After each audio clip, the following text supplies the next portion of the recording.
뇌졸중 시어머니를 6년간 간병한 끝에 남편은 내 생일날 이혼 서류 한 장을 내밀었다. 그는 내가 울고불고 매달리며 제발 버리지 말아달라고 애원할 줄 알았겠지.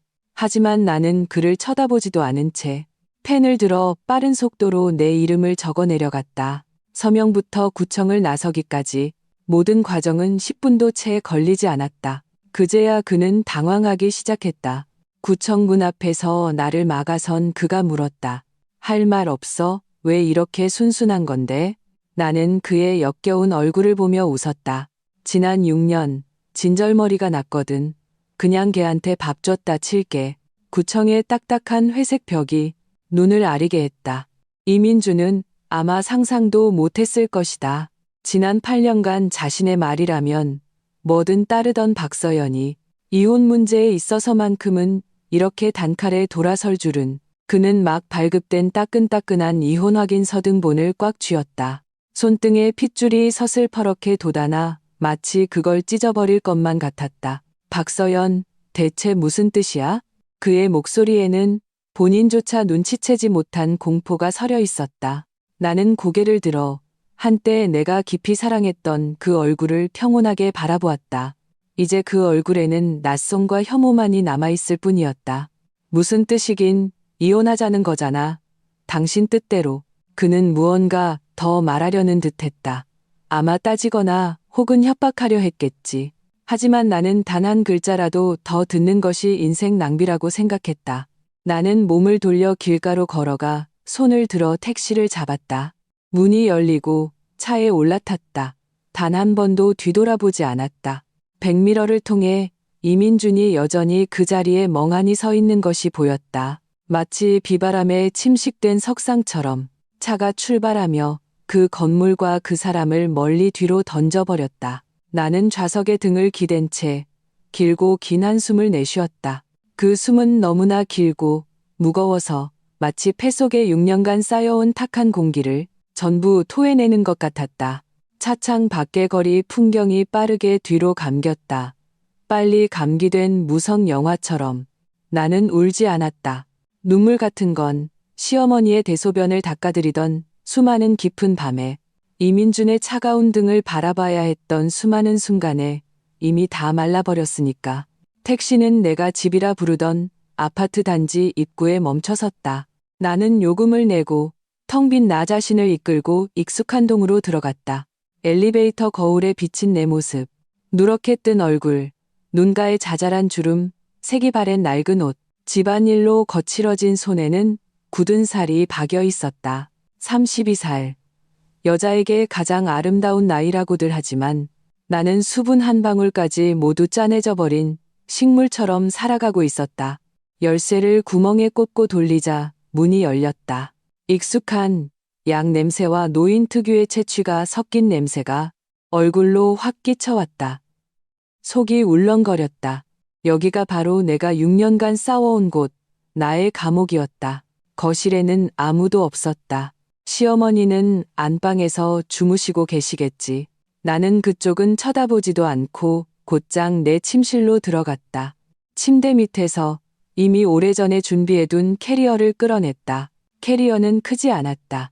갈아입을 옷 몇 벌과 얼마 되지 않는 내 개인 물품만 겨우 들어갈 정도였다.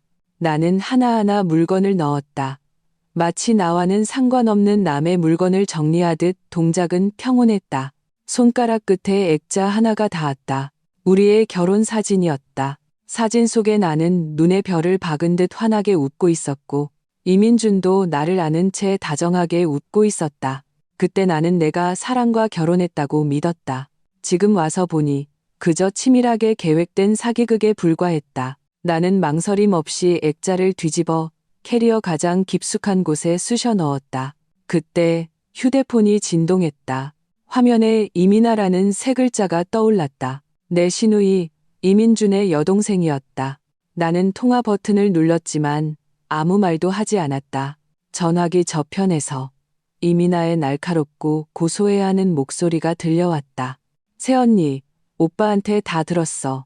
서류에 도장 찍었다며? 주제 파악은 하네. 빈손으로 쫓겨나는 게 애도 못 낳는 암탉 같은 당신한테 딱 어울리는 결말이지.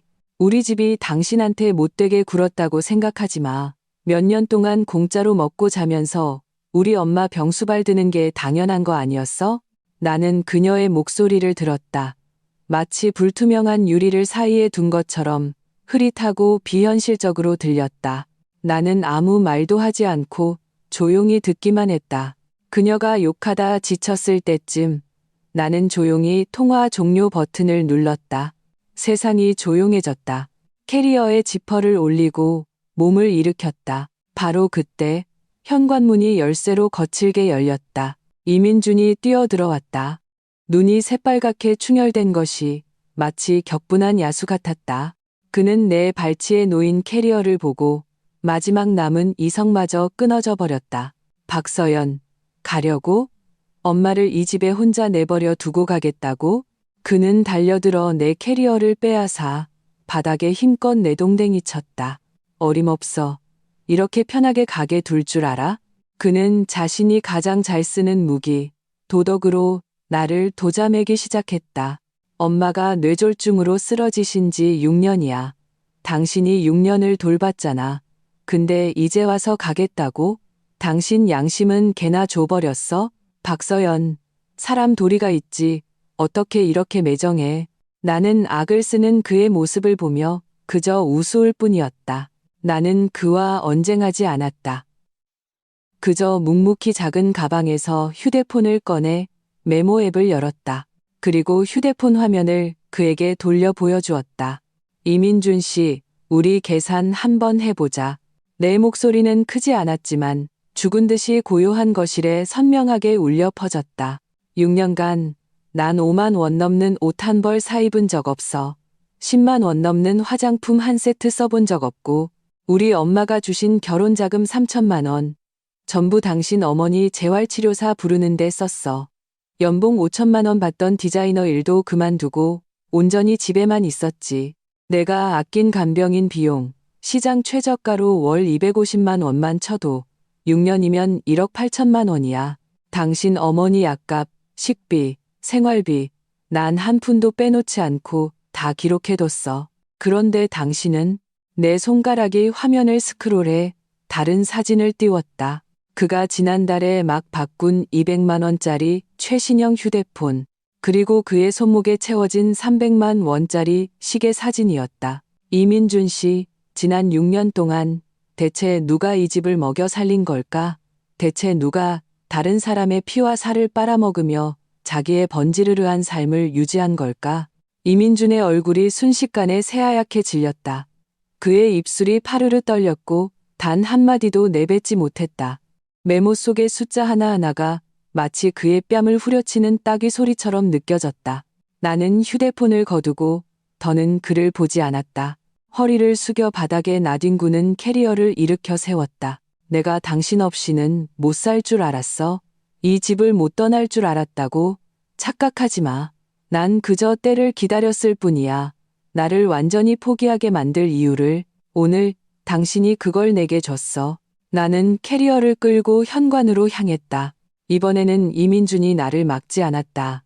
그는 그저 온몸의 힘이 다 빠져나간 사람처럼 그 자리에 서 있을 뿐이었다.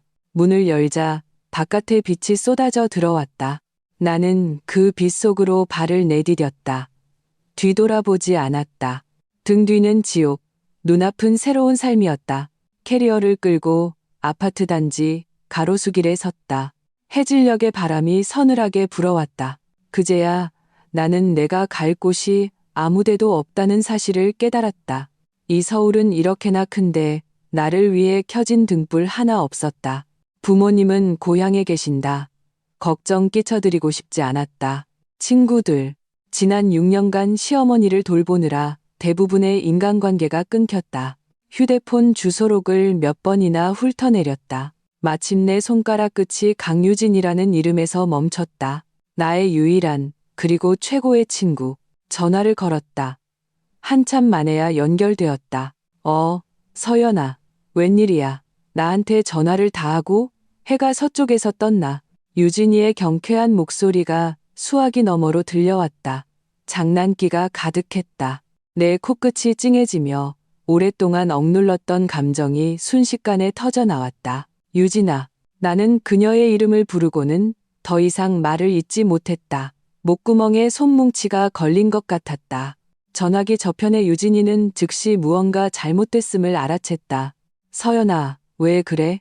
너 울어? 무슨 일이야? 그녀의 목소리가 순식간에 다급해졌다. 너 어디야? 움직이지 말고 거기 있어. 내가 바로 갈게. 나는 주소를 알려주고 전화를 끊었다. 길가에 쭈그려 앉아 얼굴을 무릎 사이에 깊이 파묻었다. 나는 내가 이제 울지 않을 거라고 생각했다. 하지만 유진이의 목소리를 듣는 순간 모든 강인함과 위장이 와르르 무너져 내렸다. 20분도 채 되지 않아 날카로운 브레이크 소리와 함께 빨간색 스포츠카 한 대가 내 앞에 섰다. 문이 열리고 세련된 정장을 입은 유진이가 하이힐을 신은 채 달려나왔다. 길가에 쭈그려 앉은 내 초라한 몰골을 본 그녀의 눈시울이 순식간에 붉어졌다. 박서연. 그녀는 달려와 나를 힘껏 껴안았다. 그 개자식이 너한테 무슨 짓 했어? 말해. 나는 그녀의 어깨에 기댄 채 더는 참지 못하고 목 놓아 울었다. 마치 지난 6년간 겪었던 모든 억울함, 분노, 고통을 전부 울음으로 쏟아내는 것 같았다. 유진이는 더 이상 묻지 않았다. 그저 나를 안고 내 등을 가볍게 토닥여 주었다.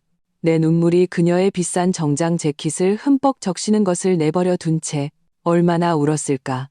거의 탈수 상태가 된 것 같았을 때 나는 겨우 울음을 그쳤다. 유진이는 나를 일으켜 세우고 차에서 티슈를 꺼내 내 얼굴을 닦아주었다. 그리고 내 캐리어를 트렁크에 싣고 말했다. 가자. 우리 집으로. 그녀의 목소리는 단호했다. 유진이의 아파트는 강남의 최고급 주상복합이었다. 180제곱미터 약 55평의 넓은 공간은 심플하면서도 고급스럽게 꾸며져 있었다. 곳곳에서 싱글 귀족의 향기가 풍겼다. 그녀는 나를 소파에 앉히고 따뜻한 물 한 잔을 건네주더니 주방으로 들어갔다. 곧 그녀는 김이 모락모락 나는 김치찌개 한 그릇을 들고 나왔다. 찌개 위에는 노란 계란 프라이가 올려져 있었고 파릇파릇한 파가 뿌려져 있었다. 우선 뭐 좀 먹어. 배가 불러야 욕할 힘도 생기지. 나는 그 김치찌개를 보며 또다시 속절없이 눈물이 흘러내렸다. 이렇게 누군가가 나를 위해 차려준 밥을 먹어본 지가 정말 까마득했다. 나는 숟가락을 들어 허겁지겁 먹기 시작했다. 입으로 들어가는 것이 밥인지 눈물인지 분간할 수 없었다. 유진이는 내 맞은편에 앉아 조용히 나를 바라볼 뿐이었다. 내가 식사를 마치자 그녀가 입을 열었다. 이제 말해봐. 대체 무슨 일이야? 나는 그 이혼 서류와 지난 6년간 있었던 모든 일을 그녀에게 털어놓았다. 이야기를 다 들은 유진이는 화가 나서 소파에서 벌떡 뛰어올랐다. 이민준 그 짐승 같은 놈, 이민아 그 쌍년, 그 집구석은 다 흡혈귀들이야. 서연아, 진작에 이혼했어야 했어. 그런 집에서 하루라도 더 있는 건 너 자신에 대한 모욕이야. 그녀는 나보다 더 심하게 욕을 했다. 마치 억울한 일을 당한 사람이 자기 자신인 것처럼. 나를 위해 분노하는 그녀의 모습을 보니 내 마음속 마지막 응어리마저 스르르 풀렸다. 유진아, 고마워. 고맙긴 뭐가 고마워. 우리 사이에. 유진이는 손을 내저으며 나를 욕실로 밀어 넣었다. 가서 깨끗하게 씻어. 내 몸에 붙은 그 재수 없는 기운 싹 다 씻어내. 오늘 밤은 우리 집에서 자. 내 침대 반쪽은 내 거야. 욕실에서 따뜻한 물줄기가 머리 위로 쏟아져 내렸다. 내 몸을 씻어내며 마치 내 지난 6년의 인생도 함께 씻겨나가는 것 같았다. 거울 속에 낯선 나 자신을 보며 처음으로 홀가분한 기분을 느꼈다.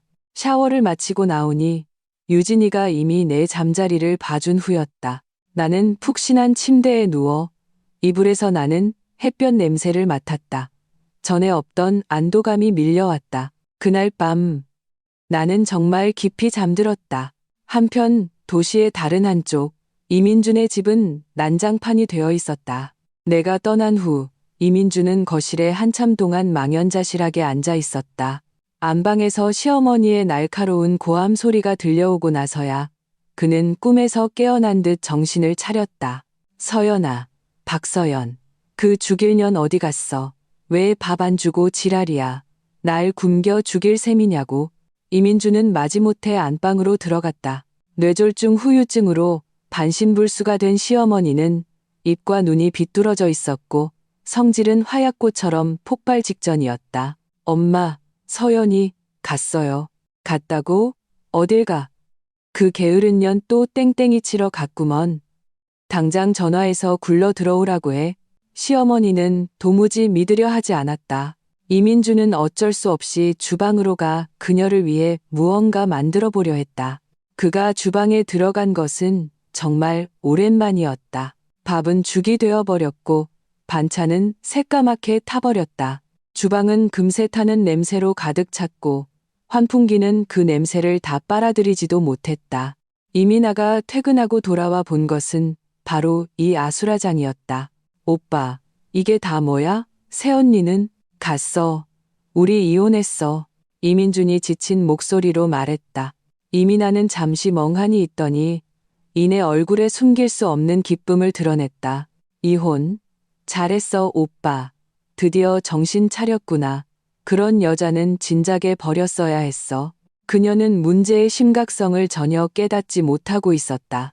시어머니가 방에서 울고불고 소리치며 대소변을 가리지 못해 온 집안의 악취를 풍기기 시작했을 때야 두 남매는 완전히 패닉에 빠졌다.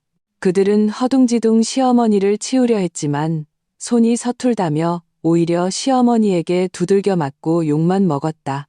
첫 저녁 식사는 배달 음식으로 해결했다. 시어머니는 입에 맞지 않는다며 사방에 토해냈다.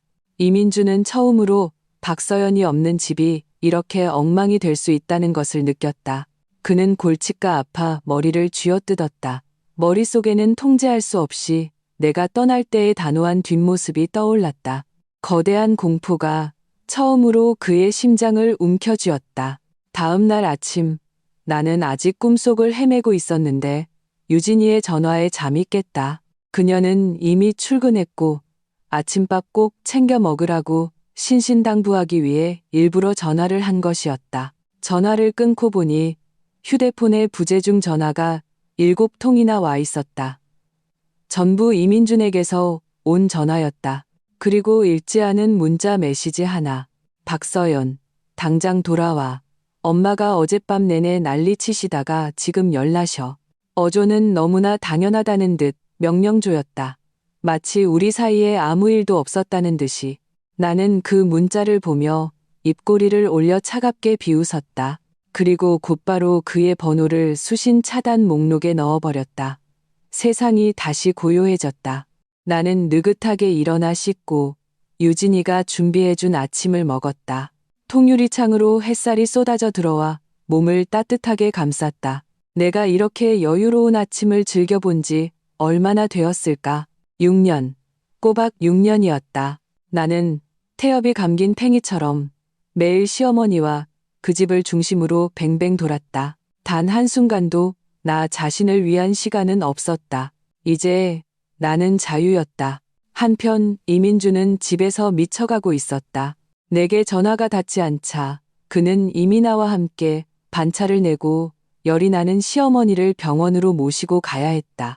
접수, 대기, 검사, 일련의 과정을 거치며 남매는 완전히 녹초가 되었다. 의사는 간병 소홀로 인한 요로 감염에 스트레스가 겹쳐 열이 난 것이라며 큰 문제는 아니지만 며칠 입원해서 경과를 지켜봐야 한다고 했다. 입원 수속을 마치고 시어머니를 병실에 눕히고 나니 이미 정오가 다 되었다. 이민주는 병원 복도 벤치에 앉아 심신이 모두 지쳐 있었다. 그는 결국 참지 못하고 이민아의 휴대폰으로 내게 전화를 걸었다. 나는 막 점심을 먹고 유진이의 서재에서 그녀의 노트북으로 내 이력서를 수정하고 있었다. 모르는 번호를 보고 잠시 망설였지만 결국 받았다. 박서연. 전화가 연결되자마자 분노를 억누른 이민준의 목소리가 들려왔다. 왜 내 전화 안 받아? 내 번호 차단했어? 엄마 아파서 입원하신 거 몰라? 그의 말투는 마치 극악무도한 죄인을 심판하는 것 같았다. 나는 화가 나기는커녕 오히려 좀 우스웠다.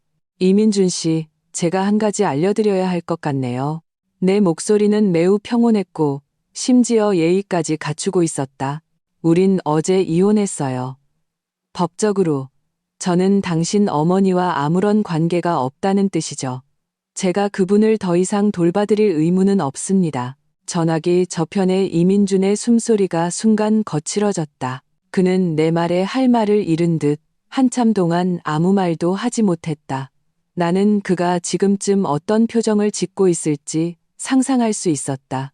박서연, 너 꼭 그렇게까지 매정하게 굴어야겠어?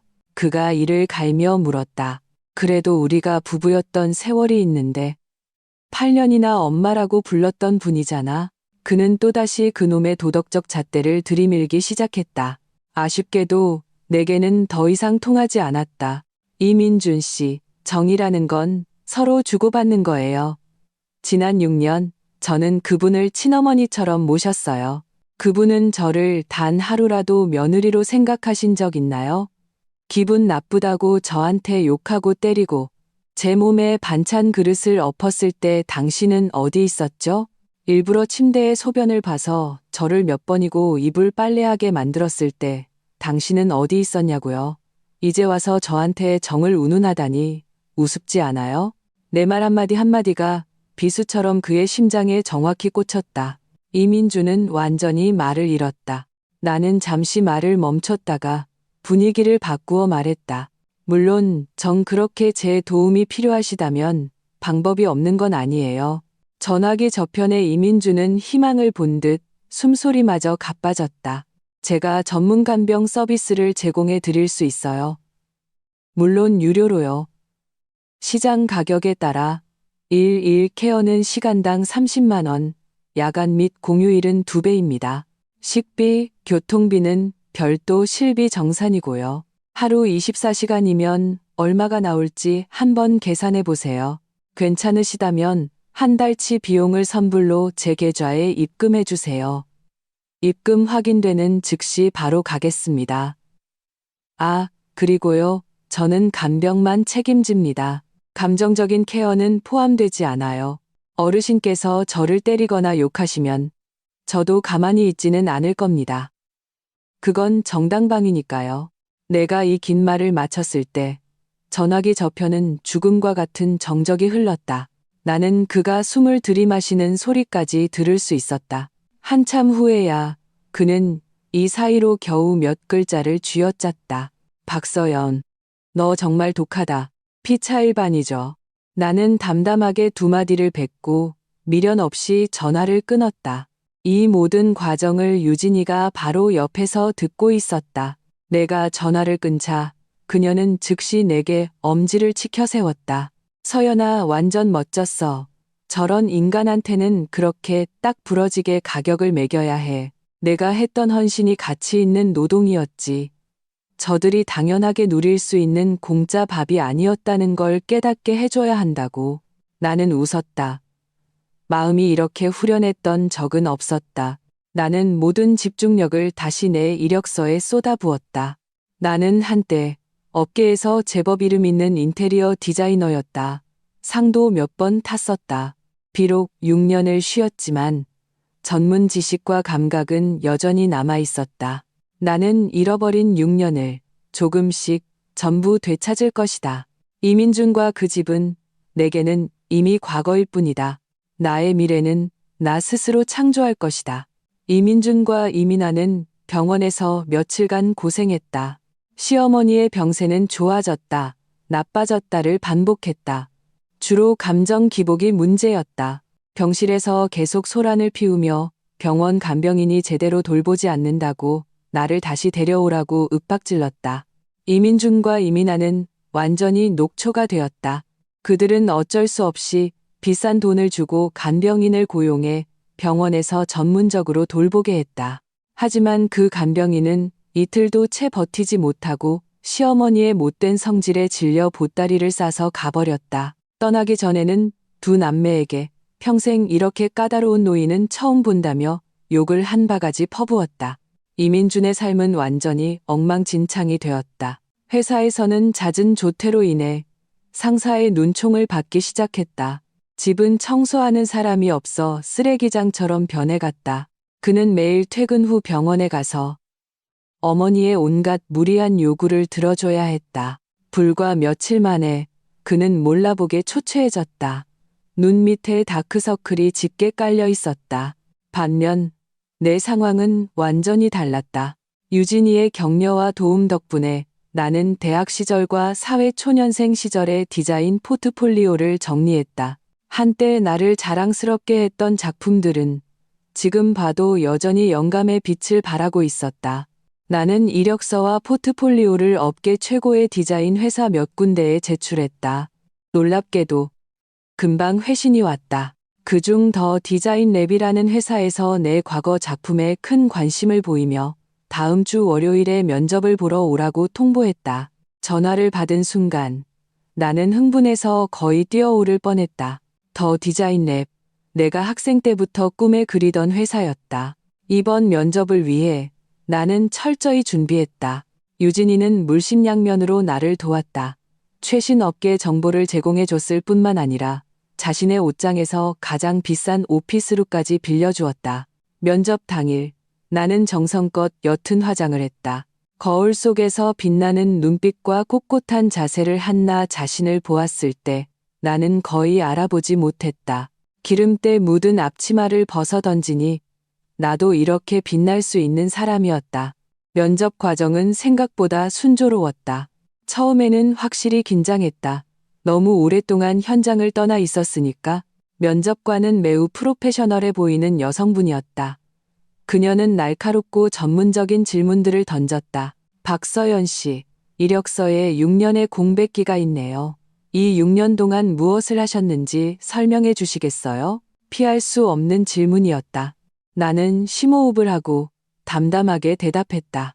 지난 6년간 저는 전업주부였습니다. 아픈 가족을 돌봤습니다.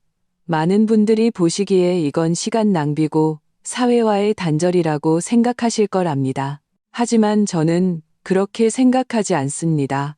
이 6년은 저에게 가정이라는 개념에 대해 더 깊이 이해하게 해주었습니다. 진정으로 편안하고 편리하며 온기가 가득한 집이 어떤 디자인을 필요로 하는지 알게 되었습니다.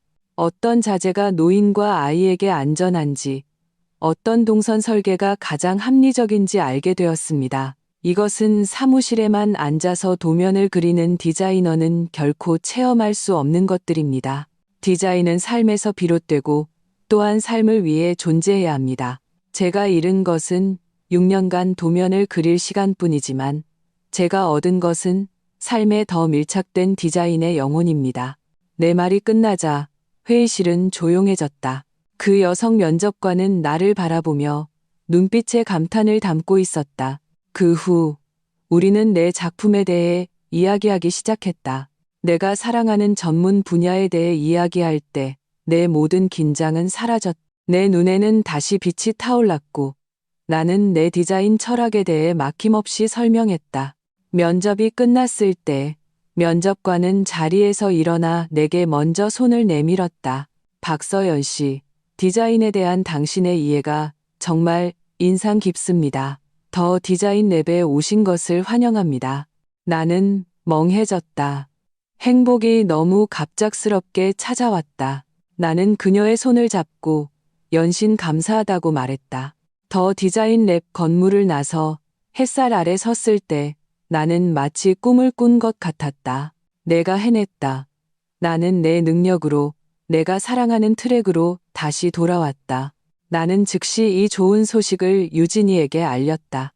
유진이는 전화기 저편에서 나보다 더 기뻐하며 저녁에 축하 파티를 열어주겠다고 소리쳤다. 그리고 이민준, 그는 영원히 모를 것이다. 그가 버린 것은 단지 공짜 간병인이 아니었다.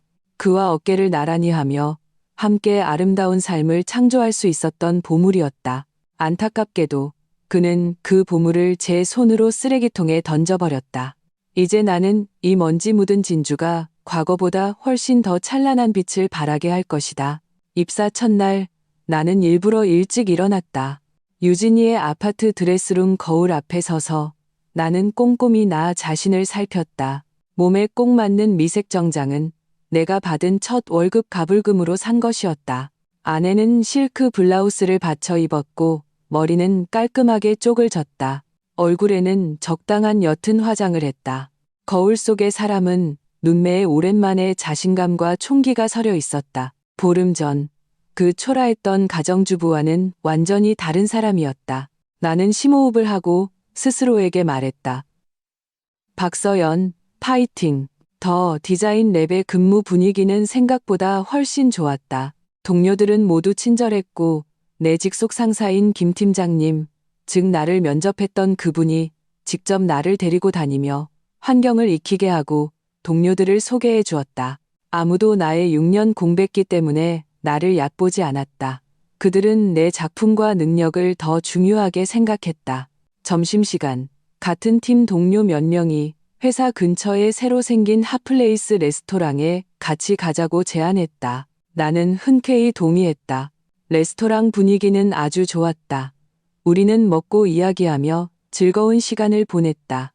바로 그때 익숙하면서도 불쾌한 목소리가 내 등 뒤에서 들려왔다. 어머, 이거 이민준 씨 전 부인 아니야? 물컵을 들고 있던 내 손이 허공에서 멈칫했다. 돌아보지 않아도 누군지 알 수 있었다. 몸을 돌리자. 역시나 이민준이 있었다. 그의 곁에는 화려하게 치장한 젊은 여자가 그의 팔짱을 낀 채 도발적인 눈빛으로 나를 쳐다보고 있었다. 이민준은 나를 본 순간 온몸이 굳어버렸다. 그의 눈빛에는 숨길 수 없는 충격과 경악이 가득했다. 그는 아마 상상도 못했을 것이다. 이곳에서 이런 모습으로 완전히 다른 사람이 된 나를 만나게 될 줄은. 그는 입을 벌려 무언가 말하려 했지만 한 글자도 내뱉지 못했다. 그의 옆에 있던 여자는 그의 그런 모습을 보고 얼굴의 경멸을 더욱 짙게 드러냈다. 그녀는 나를 위아래로 훑어보며 신랄하게 쏘아붙였다. 민준 씨, 난 또 무슨 대단한 미인인 줄 알았네. 그냥 아줌마잖아. 이민준 씨, 예전엔 눈이 참 별로였네. 하긴 마비된 시어머니 6년이나 간병한 파출부가 예뻐봐야 얼마나 예쁘겠어. 그녀의 말에 주변 테이블 손님들이 모두 우리 쪽을 쳐다보았다. 내 동료들도 미간을 찌푸렸다. 하지만 나는 웃었다. 나는 그 여자를 보고 당황해서 어쩔 줄 모르는 이민준을 보았다. 마음에는 아무런 파동도 일지 않았다. 심지어 좀 불쌍하기까지 했다. 이 여자는 아마 아직 모를 것이다. 자기가 팔짱을 끼고 있는 남자가 어떤 종류의 어른이인지, 그녀는 지금 자랑하고 있는 이 남자가 미래의 그녀에게 어떤 엉망진창인 삶을 가져다 줄지 모를 것이다. 나는 화내지 않고 그저 물컵을 들어 가볍게 한 모금 마셨다. 이런 사람에게 말 한마디 섞는 것도 시간 낭비라고 생각했다. 하지만 내 동료, 갓 졸업한 어린 친구가 참지 못했다. 그녀는 자리에서 일어나 그 여자를 보며 또랑또랑한 목소리로 말했다. 아줌마, 말씀 참 재밌게 하시네요. 우리 팀장님한테 아줌마라니 거울 안 보고 사세요? 얼굴에 바른 파운데이션은 긁어내서 벽돌 다시 쌓아도 되겠어요. 그리고 누구한테 파출부래요? 우리 서연 팀장님은 더 디자인 랩 수석 디자이너시거든요. 더 디자인 랩이라고 아세요? 아, 보아하니 모르시겠네요. 뭐, 수준이 다르니까요. 어린 친구의 말은 빠르고 날카로워서 그 여자의 얼굴을 순식간에 파랗고 하얗게 만들었다. 너 무슨 헛소리야. 여자는 화가 나서 어린 친구의 코를 손가락으로 가리켰다. 다른 남자 동료도 일어나 내 앞을 막아섰다. 그는 미소를 띤 채 이민준에게 말했다. 선생님, 같이 오신 분 좀 말리시죠. 공공장소에서 소란 피우는 거 아주 교양 없어 보입니다. 이민준의 얼굴은 이미 돼지 간처럼 변해 있었다. 그는 복잡한 눈빛으로 나를 바라보았다. 충격, 부끄러움, 심지어 내가 알 수 없는 후회까지 담겨 있었다. 나는 자리에서 일어나 나를 감싸주는 동료들을 보며 미소 지었다. 가자. 상관없는 사람들 때문에 밥맛 버릴 필요 없잖아. 나는 가방을 들고 그들 곁을 머리 한번 돌리지 않고 지나쳐갔다. 처음부터 끝까지 나는 이민준을 다시 쳐다보지 않았다. 마치 그가 아무 상관없는 낯선 사람인 것처럼. 레스토랑을 나오자 바깥 햇살이 눈부셨다. 등 뒤에서 그 여자와 이민준이 다투는 소리가 들려왔다. 내 입가의 미소가 더욱 깊어졌다. 이민준, 이건 시작에 불과해. 네가 내게 안겨준 모든 것을 너도 천천히 맛보게 될 거야. 그리고 나는 점점 더 멋지게 살아갈 거야. 내가 어두운 구석에서 나를 우러러보며 땅을 치고 후회하도록. 회사로 돌아오자 레스토랑에서의 불쾌한 일은 금세 잊었다. 김 팀장님이 내게 새로운 프로젝트를 맡겼다. 아주 까다로운 안건이었다. 클라이언트는 매우 비판적인 부부로 새집 디자인에 대해 온갖 모순적인 요구를 하고 있었다. 미니멀리즘 스타일을 원하면서도 강력한 수납 기능을 요구했고, 개방된 공간을 원하면서도 각 가족 구성원의 사생활은 보장되기를 바랐다. 이 프로젝트는 이미 3명의 디자이너를 거쳤지만 제출된 시안은 모두 거절당했다.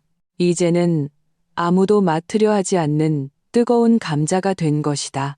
김 팀장님은 이 프로젝트를 내게 맡겼다. 그것은 시험인 동시에 기회였다. 서연 씨, 나는 당신의 가정에 대한 이해가 그들을 감동시킬 수 있을 거라고 믿어요. 나는 엄청난 압박감을 느꼈지만 그보다 더 큰 흥분을 느꼈다. 나 자신을 증명할 절호의 기회였다. 그 후 일주일간 나는 거의 회사에서 살다시피 했다. 나는 클라이언트 부부의 직업, 취미, 생활 습관, 심지어 그들 아이의 성격까지 꼼꼼히 연구했다. 나는 그들의 모든 요구가 핵심적으로 균형이라는 한 단어를 가리키고 있음을 발견했다. 일과 삶의 균형, 개인 공간과 가족 공유 공간의 균형. 이것은 바로 내가 지난 6년간 그 숨막히는 가정에서 가장 갈망했지만 얻을 수 없었던 것이었다.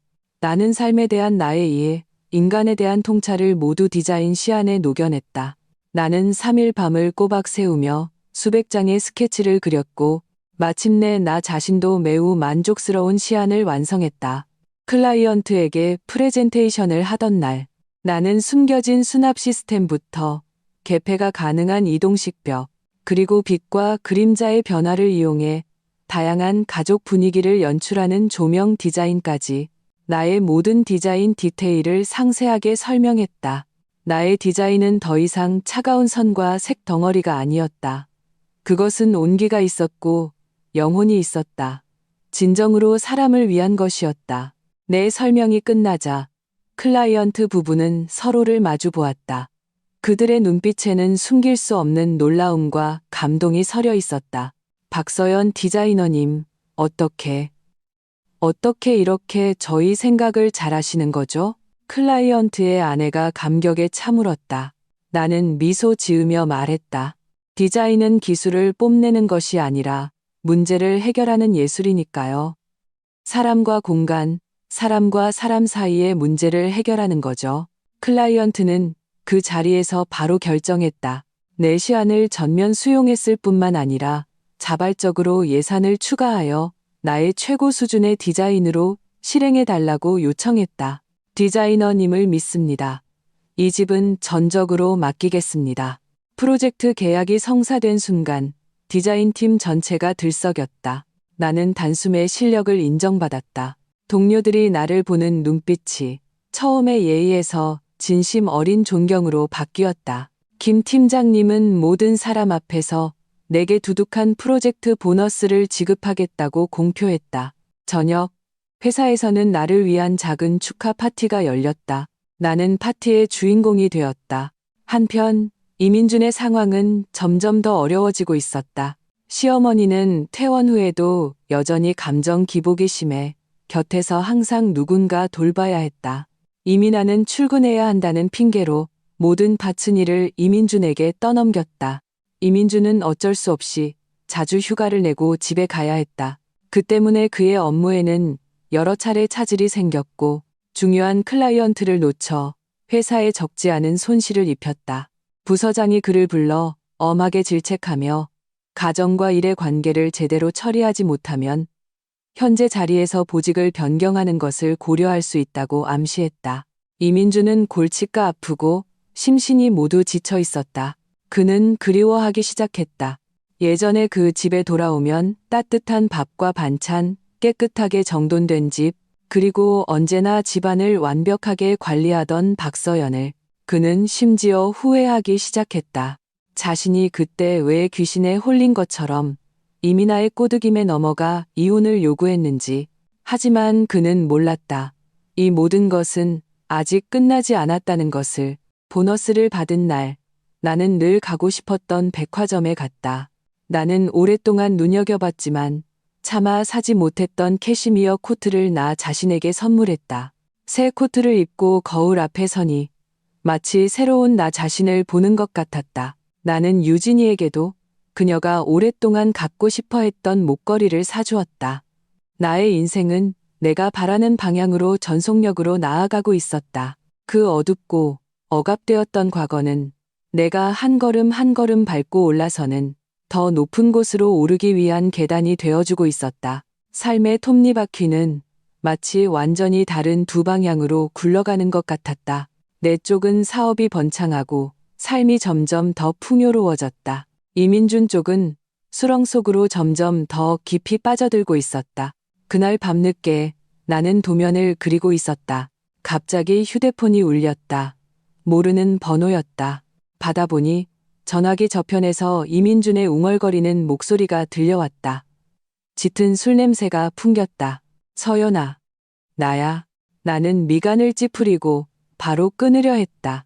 하지만 그는 마치 내 행동을 예측한 듯 다급하게 말을 이었다. 끊지 마. 제발. 그냥 몇 마디만 할게. 그의 목소리에는 애원과 나약함이 섞여 있었다. 내가 그에게서 한 번도 본 적 없는 모습이었다. 나는 귀신에 홀린 듯 전화를 끊지 않았다. 서연아, 내가 미안해. 전화기 저편에서 그의 억눌린 울음소리가 들려왔다. 내가 사람이 아니었어. 내가 개자식이야. 너랑 이혼하는 게 아니었는데. 나는 조용히 들었다. 마음속에는 일말의 동정심도 없이 차가운 무관심만이 가득했다. 술김에 하는 진심은 가장 값싼 것이다. 다 미나 때문이야. 걔가 내 귓가에 계속 속삭였어. 내가 늙고 볼품없어서 데리고 다니기 창피하다고.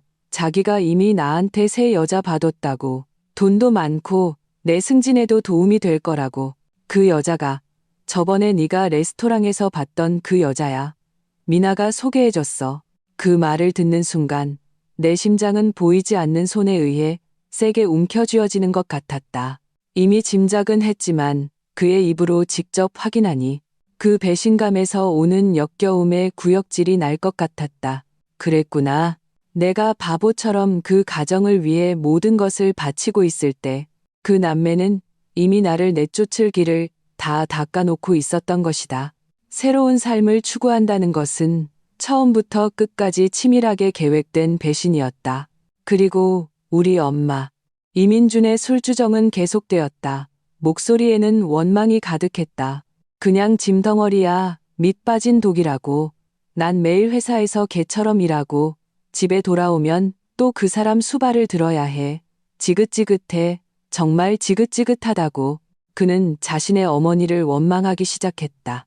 한때 효도라는 이름으로 나를 6년간 꽁꽁 묶어놓았던 그 어머니가 이제는 그의 입에서 짐 덩어리가 되어 있었다. 얼마나 아이러니한가. 나는 전화기 속 그의 두서없는 술주정을 들으며 마음속에 남아있던 아주 작은 예정에 대한 연민마저 완전히 사라졌다. 이 남자는 뼛속까지 이기적이고 나약했다. 그가 사랑한 것은 오직 자기 자신뿐이었다. 나는 더 이상 듣지 않았다. 평온하게 전화를 끊고 그 번호 역시 수신 차단 목록에 추가했다. 창밖의 밤은 먹물처럼 짙었지만 나는 내 세상이 이토록 맑았던 적이 없다고 느꼈다. 나는 이민준에게 감사했다. 그의 솔직한 고백 덕분에 이 결혼의 가장 추악한 진실을 보게 되었으니까. 또한 마지막까지 남아있던 부질없는 미련을 완전히 끊어낼 수 있게 해준 그에게 감사했다. 이제부터 우리 사이에는 아무런 관계도 남지 않았다. 남은 것은 오직 정산뿐. 다음 날 나는 우리 공동의 친구를 통해 슬쩍 그의 근황을 물었다. 친구는 이민준이 요즘 정말 힘들어한다고 했다. 어머니의 병세 때문에 매달 약값으로 큰 돈이 나가고 회사에서는 실수 연발로 보너스가 삭감되고 강등될 위기에 처해 있다고 했다. 그리고 그의 사업에 도움이 될 거라고 믿었던 그 새 애인은 그의 집안 사정을 알게 된 후 그를 멀리하기 시작했다고 한다. 나는 듣고 나서 그저 담담히 웃었다. 이 모든 것은 그가 받아야 할 죗값이다. 나는 펜을 들고 내 일에 몰두했다. 그 더러운 사람들과 일들은 더 이상 내 시간 1초도 차지할 자격이 없었다.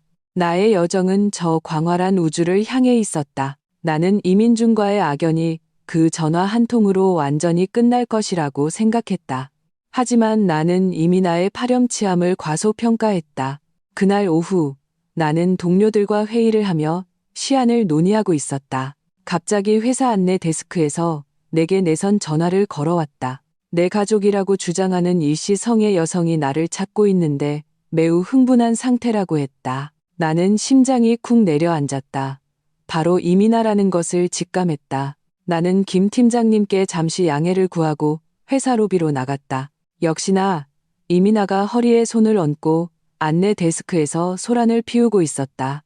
내가 나오는 것을 보자 그녀는 원수를 만난 듯 즉시 이빨을 드러내며 내게 달려들었다. 박서연, 이 얼굴 두꺼운 여우 같은 년.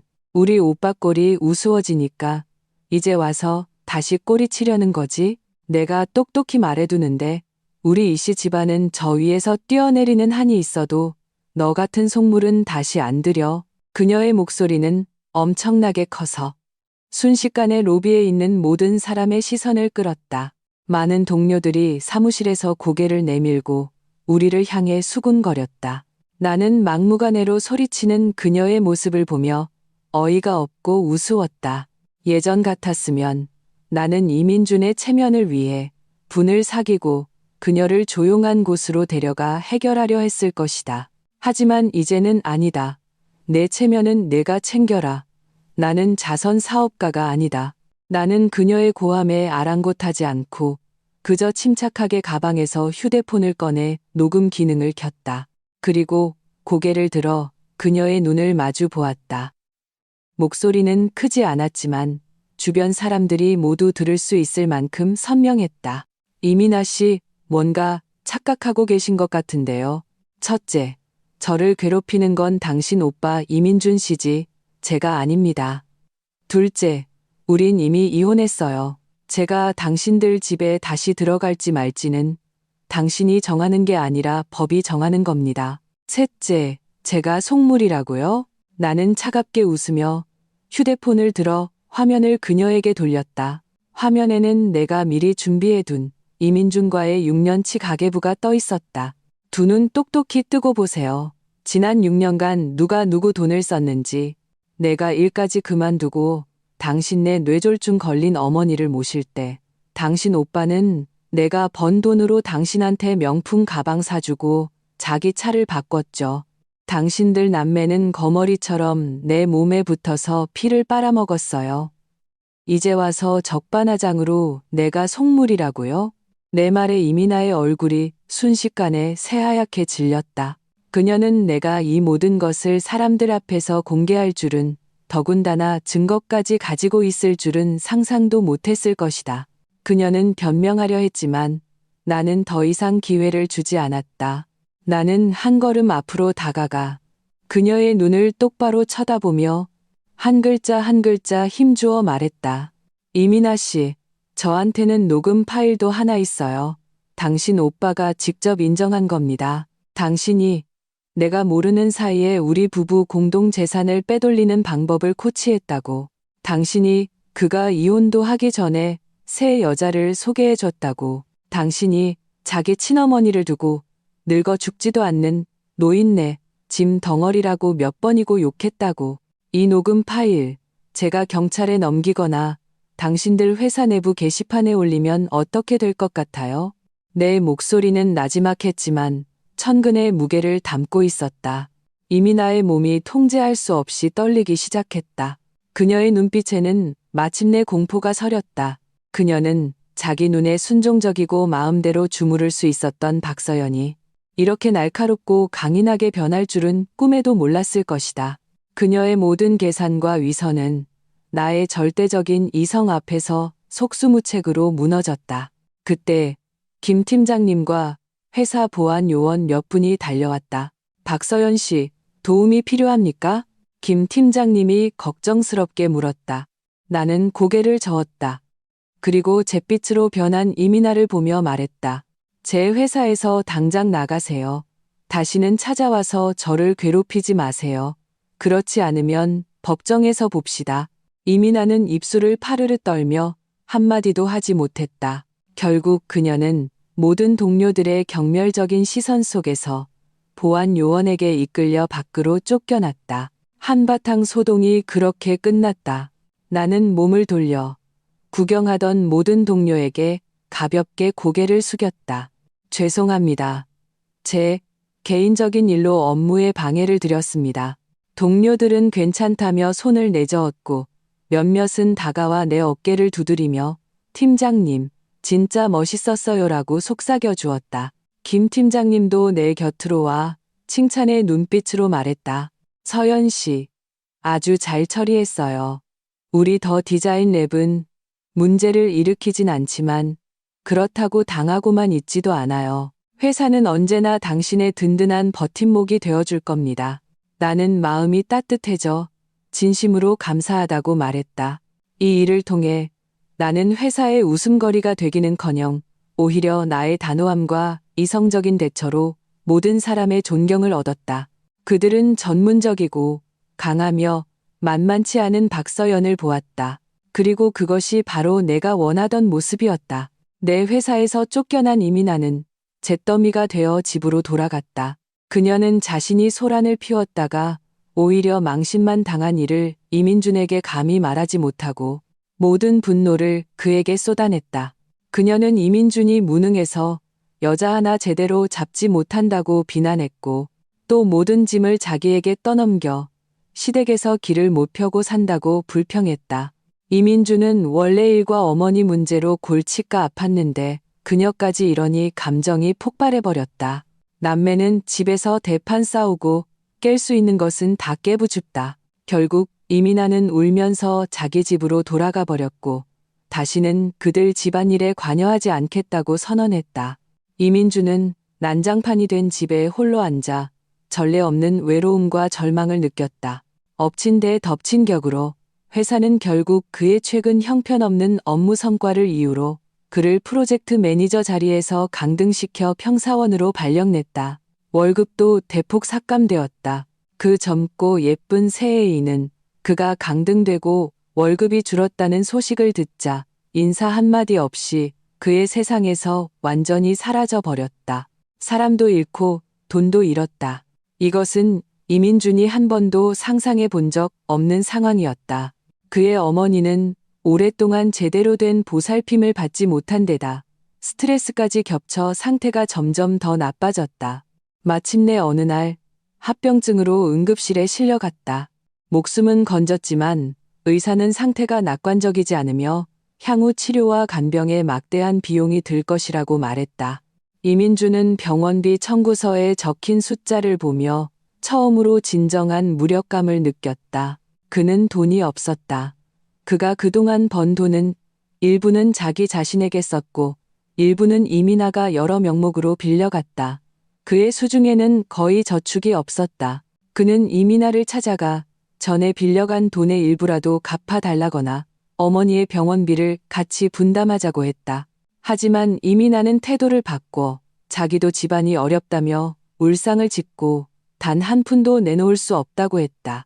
그러면서 모든 책임을 이민준에게 떠넘겼다. 오빠, 이거 다 오빠가 자초한 일이야. 그때 내 말 듣고 박서연 그 여자 잘 구슬려서 다시 데려왔으면 이런 일 없었잖아. 이제 와서 어떡해. 오빠가 알아서 해. 이민주는 여동생의 차갑고 무정한 얼굴을 보며 마음이 완전히 식어버렸다. 그는 마침내 깨달았다. 이 집에서 박서연을 제외하고는 진심으로 자신을 걱정해 준 사람이 아무도 없었다는 것을. 그들은 그가 잘 나갈 때만 몰려와 이익을 나누려 했고 그가 몰락하자 누구보다 빨리 도망쳤다. 궁지에 몰린 이민주는 어려운 결정을 내렸다. 그는 우리가 함께 살았던 신혼집을 팔았다. 우리가 몇 년간 함께 노력해서 장만한 미래에 대한 나의 모든 아름다운 환상이 담겨 있던 그 집. 이제는 그가 자신의 어리석음에 대한 대가를 치르는 수단이 되어버렸다. 집을 판 돈의 일부는 어머니의 비싼 입원비를 내는 데 썼고 남은 돈은 교회의 좁은 원룸을 얻을 정도밖에 되지 않았다. 그는 텅 빈 원룸에 혼자 앉아 차가운 컵라면을 먹었다. 창밖은 도시의 수많은 불빛으로 가득했지만 그중 어느 하나도 그를 위한 것은 없었다. 그는 미친 듯이 나를 그리워하기 시작했다. 내가 해준 따끈한 밥, 내가 먼지 하나 없이 깨끗하게 정리해 놓았던 집, 내가 밤늦게까지 그를 위해 켜두었던 그 등불을. 그는 처음으로 너무나도 깊이 깨달았다. 박서연이 있었던 그 6년이 자신의 인생에서 가장 안정되고 가장 행복한 시간이었다는 것을. 그는 한 여자의 가장 사심없는 사랑과 헌신을 가졌었지만 그것을 제 손으로 무참히 짓밟아 버렸다. 내 사업은 고속도로에 올라탔다. 그 까다로운 프로젝트가 완벽하게 마무리된 후 나는 업계에서 명성을 얻기 시작했다. 점점 더 많은 우량 클라이언트들이 소문을 듣고 찾아와 나를 지명하여 디자인을 의뢰했다. 내가 디자인한 작품은 심지어 그의 가장 권위 있는 대한민국 디자인 대상 후보에 오르기까지 했다. 시상식 날 회사에서는 나를 위해 성대한 축하 파티를 열어주었다. 연 회장은 화려한 조명으로 빛났고 업계 최고의 거물들과 디자이너들이 모여 있었다. 나는 유진이가 정성껏 골라준 검은색 이브닝 드레스를 입고 무대 중앙에 섰다. 시상자로부터 그 묵직한 트로피를 건네받았다. 스포트라이트 아래 나는 자신감 있고 여유롭게 소감을 말했다. 나는 회사에, 김 팀장님께, 내 팀원들에게 감사했다. 그리고 진흙탕 속에서 허우적거리면서도 결코 자신을 포기하지 않았던 그 시절의 박서연에게도 감사했다. 객석에서는 우레와 같은 박수가 터져 나왔다. 나는 구석에서 감격의 눈물을 흘리는 유진이를 보았다. 그리고 우리 회사의 파트너이자 젊고 유능한 최 이사님이 감탄과 뜨거운 눈빛으로 나를 바라보고 있는 것도 보았다. 파티 도중 최 이사님이 와인잔을 들고 다가왔다. 그는 신사적인 태도로 내게 말했다. 박서연 디자이너님 축하드립니다. 당신의 재능은 이 영예를 받을 자격이 충분합니다. 우리는 서로를 보며 미소 짓고 즐겁게 대화를 나누기 시작했다. 디자인 철학부터 업계의 미래까지 우리는 서로에게 놀라울 정도로 잘 통한다는 것을 발견했다. 그리고 이 모든 것을 연 회장 뒷문 구석에 숨어있던 한 사람이 빠짐없이 지켜보고 있었다. 그 사람은 이민준이었다. 그는 기름때 묻고 몸에 맞지 않는 파란색 배달원 유니폼을 입고 있었다. 머리에는 헬멧까지 쓰고 손에는 배달 가방을 들고 있었다. 아마 연 회장에 있는 어떤 손님의 주문을 받고 음식을 배달하러 온 모양이었다. 돈이 부족해서 그는 퇴근 후에도 아르바이트를 해야 했다. 비바람을 맞으며 배달을 했다. 그는 음식을 내려놓고 바로 가려 했지만 우연히 연 회장 중앙의 대형 스크린에 걸린 나의 거대한 포스터를 보게 되었다. 그는 무대 위에서 만인의 주목을 받으며 웃고 이야기하는 빛나는 그 여자를 보았다. 그의 전 부인.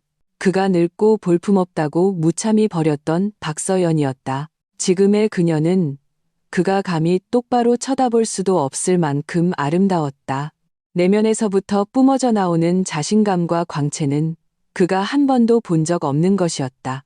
그녀는 곁에 있는 잘생긴 신사와 함께 서 있었다. 너무나 잘 어울렸고 눈부셨다. 그런데 자기 자신은 싸구려 유니폼을 입고 온몸에서 땀 냄새와 기름 냄새를 풍기고 있었다. 마치 빛을 보지 못하는 쥐새끼처럼 가장 어두운 구석에 숨어서 비참하게 그녀를 우러러 볼 수밖에 없었다. 천양지차, 운니집이. 이 단어가 이토록 선명하게 이민준의 마음에 새겨진 적은 없었다. 거대한 상실감과 후회가 파도처럼 그를 삼켜버렸다. 그는 마침내 깨달았다. 그가 버린 것은 간병인이 아니었다. 그는 아직 조각되지 않은 원석을 버린 것이다.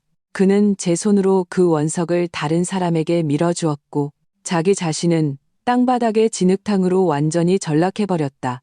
배달 가방이 그의 힘없는 손에서 미끄러져 둔탁한 소리를 내며 떨어졌다. 그는 그것을 줍지도 않고 그저 넋이 나간 채 한 걸음 한 걸음 어둠 속으로 물러났다. 그날 밤의 축하 파티는 내 인생의 새로운 시작점이었고 이민준의 후회의 시작이었다. 이민준은 완전히 궁지에 몰렸다. 어머니의 병은 밑빠진 독처럼 집을 판 돈을 금방 다 삼켜버렸다. 그는 사방에 돈을 빌리러 다녔다. 예전에 형님 동생 하던 친구들은 그가 돈을 빌린다고 하자 모두 이런저런 핑계를 대며 그를 피했다. 그는 이민아를 찾아갔다. 이민아는 그를 문전박대하며 자신도 그 때문에 시댁에서 고개를 못 들고 산다고 했다. 그는 인정의 냉혹함과 세상의 야박함을 뼈저리게 느꼈다. 마침내 그는 마지막 희망을 내게 걸었다. 그는 미친 듯이 내게 전화를 하고 문자를 보냈지만 나는 하나도 받지 않았다. 그러자 그는 가장 어리석고 극단적인 방법을 택했다. 그는 매일 내 회사 건물 앞에서 나를 기다렸다. 아침에 내가 출근할 때부터 저녁에 내가 퇴근할 때까지 그는 그저 그렇게 계속 서 있었다. 마치 망부석처럼. 동료들은 모두 그를 알아보았고 그를 보면 길을 돌아갔다. 눈빛에는 경멸이 가득했다. 나는 그를 만나주지 않았다. 그러던 어느 날 내가 최 이사님과 함께 저녁 약속에 가기 위해 건물 밖으로 나왔을 때 이민주는 내 곁에 서 있는 최 이사님을 보고 눈이 순식간에 빨개졌다. 그는 미친 사람처럼 달려들어 우리 앞을 막아섰다. 박서연, 그는 내 손목을 꽉 잡았다. 힘이 무서울 정도로 강했다. 이 남자 누구야? 내 새 애인이야? 그렇게 빨리 새 출발한 거야? 그의 질책에는 질투와 분함이 가득했다. 최 이사님은 미간을 찌푸리고 한 걸음 앞으로 나와 그의 손에서 내 손목을 빼내고 나를 자기 등 뒤로 보호했다. 선생님, 말씀 좀 가려서 하시죠. 하지만 이민주는 아랑곳하지 않았다. 그는 나를 뚫어져라 쳐다보며 목소리가 떨렸다. 서연아, 내가 잘못했어. 정말로 잘못했어. 제발 날 용서해줘. 우리 다시 합치자. 내가 맹세할게. 앞으로 너한테 정말 잘할게. 우리 예전처럼 그렇게 지내면 안 될까? 그는 그렇게 말하더니 쿵 소리와 함께 회사를 오가는 모든 사람들 앞에서 그대로 무릎을 꿇었다. 그는 내 다리를 붙잡고 눈물 콧물을 흘리며 참회했다. 서연아, 난 너 없으면 안 돼. 엄마도 너 없으면 안 된다고. 우리 6년의 정을 봐서라도 제발 한 번만 더 기회를 줘. 제발. 30대 중반의 남자가 땅바닥에 무릎을 꿇고 아이처럼 울고 있었다. 이 장면은 수많은 사람들의 구경거리가 되었다. 나는 그의 이 비굴하고 처량한 모습을 보며 마음속에 아무런 감흥도 없었다. 후련하지도 불쌍하지도 않았다. 그저 낯설 뿐이었다. 나는 평온하게 내 다리를 그의 품에서 빼냈다. 그리고 위에서 그를 내려다보며 한 글자 한 글자 또박또박 말했다. 이민준 씨, 일어나세요. 난 이제 당신을 미워하지도 않아요. 당신은 내가 감정을 낭비할 가치조차 없는 사람이니까. 내 목소리는 차가웠다. 온기라고는 찾아볼 수 없었다. 당신이 오늘 겪는 모든 일은 나와는 상관없어요. 그건 당신이 스스로 선택한 결과니까. 다시 합치는 건 말도 안 되는 소리고요. 난 오히려 당신에게 감사해야 해요. 그때 그렇게 단호하게 이혼해줘서 내가 이 진흙탕에서 벗어나 지금의 내가 될 기회를 얻었으니까. 그러니 우리 사이는 이걸로 깨끗하게 끝난 겁니다. 나는 말을 마치고 더는 그를 쳐다보지 않았다. 나는 최 이사님을 향해 몸을 돌리며 말했다. 가시죠. 최 이사님은 나를 깊은 눈으로 바라보았다. 눈빛에는 안타까움과 감탄이 섞여 있었다. 그는 나를 위해 차문을 열어주고 자신의 몸으로 이민준과 모든 구경꾼들의 시선을 막아주었다. 나는 차에 올라탔다. 차는 천천히 출발했다. 백미러를 통해 나는 이민준이 여전히 그 자리에 무릎을 꿇고 있는 것을 보았다. 마치 세상으로부터 버림받은 석상처럼 차는 미련 없이 달려 과거를 완전히 뒤로 던져버렸다. 1년 후 나는 나만의 디자인 스튜디오를 설립했다. 독특한 디자인 스타일과 좋은 평판 덕분에 스튜디오의 사업은 날로 번창했다. 나와 최 이사님의 관계도 안정적이었다. 그는 내 사업을 지지하고 나의 모든 결정을 존중해 주었다. 우리는 내년 봄에 결혼할 계획을 세우고 있다. 나는 부모님을 고향에서 모셔왔다. 시내에 내 스튜디오에서 가까운 곳에 집을 사들였다. 언제든 찾아뵙기 편하도록 나는 지금 내가 가진 모든 것으로 지난 6년간 그분들께 진 빚을 갚기 위해 노력하고 있다. 어머니는 내 손을 잡고 지금의 내 모습을 보며 늘 안도의 눈물을 흘리신다. 서연아, 내가 이렇게 잘 지내는 걸 보니 이제 엄마는 마음이 놓인다. 그렇다. 나는 지금 아주 잘 지내고 있다. 내가 사랑하는 일이 있고 서로 아끼고 의지하는 사랑하는 사람이 있고 곁에는 가족이 있다. 평온하고 더할 나위 없는 날들이다.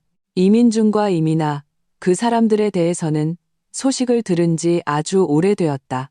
그러던 어느 날 유진이와 함께 애프터 눈티를 마시다가 유진이가 갑자기 말했다. 아, 맞다.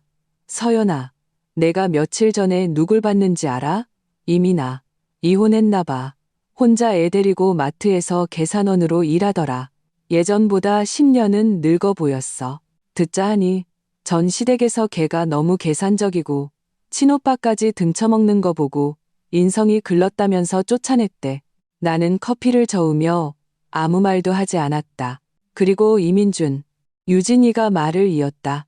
걔네 엄마 작년 겨울에 못 넘기고 돌아가셨대.